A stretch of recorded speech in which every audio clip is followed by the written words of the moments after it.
नमस्कार। ओम शांति। सुबह के 6 बजे थे, रविवार का दिन था। रिचा अपने कमरे में सोई थी। दूसरे कमरे में फ़ोन बज रहा था। ठंड के दिन थे। सुबह सुबह रजाई में से निकलना उसे अच्छा नहीं लग रहा था। बेल बजे जा रही थी और अंत में उसके पति को ही उठना पड़ा। और बाजू में जाकर जब उन्होंने फ़ोन उठाया तो सामने से आवाज़ आई, बेटा हम 11 बजे की ट्रेन से आ रहे हैं, दोपहर का खाना खाएंगे और शाम की 4 बजे की ट्रेन से वापस चले जाएंगे। विनय ने कहा, जी बाबूजी, मैं आपको स्टेशन पर लेने आ जाऊंगा। और रूम में जाते बरोबर वो अपनी पत्नी को उठाने लगे। रिचा उठो उठो, पापा का फ़ोन आया था। पापा मम्मी आ रहे हैं 11 बजे की ट्रेन से, यहीं पे भोजन करेंगे और 4 बजे की ट्रेन से लौट जाएंगे। रिचा बहुत झुंझलाते हुए बोल उठी, इतवार के दिन भी सोने नहीं देते, एक दिन रेस्ट मिलता है वो दिन भी करने नहीं देते। और बहुत गुस्से में पैर पटकते हुए रजाई फेंकी। उसने कहा, नाराज मत हो, अभी टाइम है। फिर भी वो बड़बड़ करते हुए बाथरूम में गई। पति को चाय वगैरह देने के बाद बहुत गुस्से में थी। पति तो नहा धो के और निकल गए मम्मी पापा को लेने। और रिचा अनमने मन से बहुत क्रोधित होते हुए खाना बनाने लगी। इनको भी कोई दूसरा काम नहीं, पास के शहर में रहते, जब मुँह उठाए तब आ जाते हैं। अब सारा दिन सोचा था कि रेस्ट करूंगी, आराम करूंगी, इनके लिए खाना बनाओ। अनमने मन से बिल्कुल कच्चा पक्का जला, नमक डाला है कि नहीं, जैसे तैसे खाना बना लिया। अभी बैठी ही थी कि बेल बजी। फिर अनमने मन से आ गई बला। जाकर दरवाज़ा खोला और दरवाज़ा खोला तो वहीं के वहीं देखते हुए खड़ी रह गई, एकदम अचंभित। सामने से माँ ने जवाब दिया, रिचा क्या हुआ, कहाँ खो गई? मम्मी आप, पापा आप। तो कहा, क्यों? विनय ने बताया नहीं था? कहा, मम्मी बताया तो था, लेकिन वो अब आगे क्या बोले, क्योंकि रिचा ने सोचा था विनय के मम्मी पापा आ रहे हैं, इसलिए झुंझलाहट थी, इसलिए गुस्सा था। लेकिन सामने तो उसके अपने मम्मी पापा खड़े थे। खैर जैसे तैसे जाके अंदर बैठे। थोड़ी देर गपशप चलती रही। थोड़ी देर बाद पिता ने कहा, अब हमें भूखी रखोगी क्या, खाना नहीं खिलाओगी?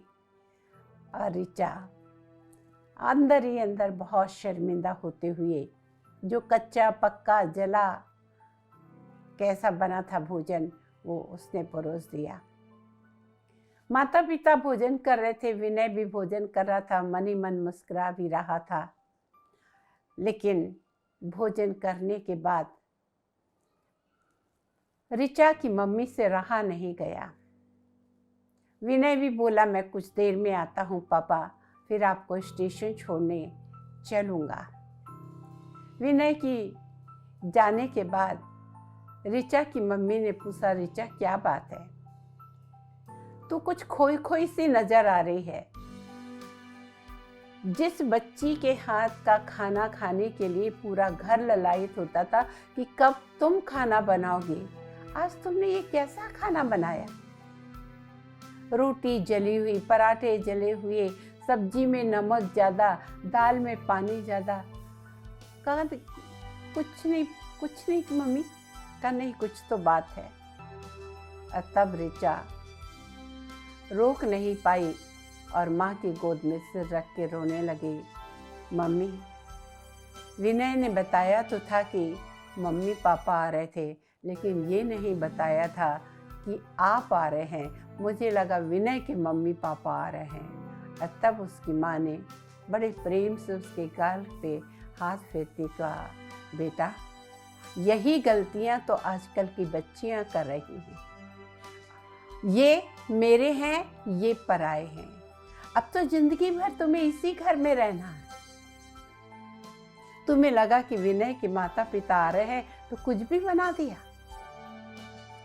तुम्हें ये नहीं लगा कि वो भी उसके माता पिता हैं, तुम्हारे सास ससुर हैं। एक गलती यही आज की युवा पीढ़ी कर रही है। कहते हैं कि सास ससुर प्रेम नहीं देते, सास ससुर तंग करते हैं, लेकिन कई घरों में बहुएं भी तो उनके साथ दोगला व्यवहार करती हैं, जैसे ऋचा ने किया। तब माँ ने कहा, अगर तुम सम्मान नहीं दोगी तो आने वाले बच्चे, आने वाली पीढ़ी तुम्हें कैसे सम्मान देगी। दुनिया में कोई भी चीज़ इजी नहीं मिलती बेटा, जब पहले दो तभी मिलता है। अगर आपको धान चाहिए तो पहले धान बोना होगा, तब उसकी फसल उगेगी। जीवन में मान सम्मान चाहिए, प्रेम चाहिए, दूसरों को देना होगा तभी आपको मिलेगा। और तब ऋचा रो रो के कहने लगी, मम्मी आज आपने मुझे मेरी आँख खोल दी, अब के बाद ऐसी गलती कभी नहीं होगी। जिसने मेरा मेरा कहा वो मर गया, जिसने तेरा तेरा किया वो तर गया।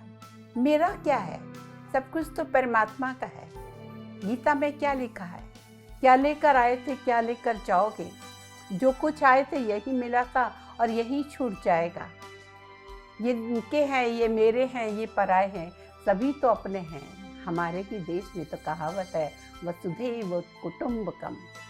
और आज से याद रखना, मेरे मम्मी पापा नहीं, उनके मम्मी पापा नहीं, लेकिन सब बड़ों के साथ सम्मान के साथ पेश आना।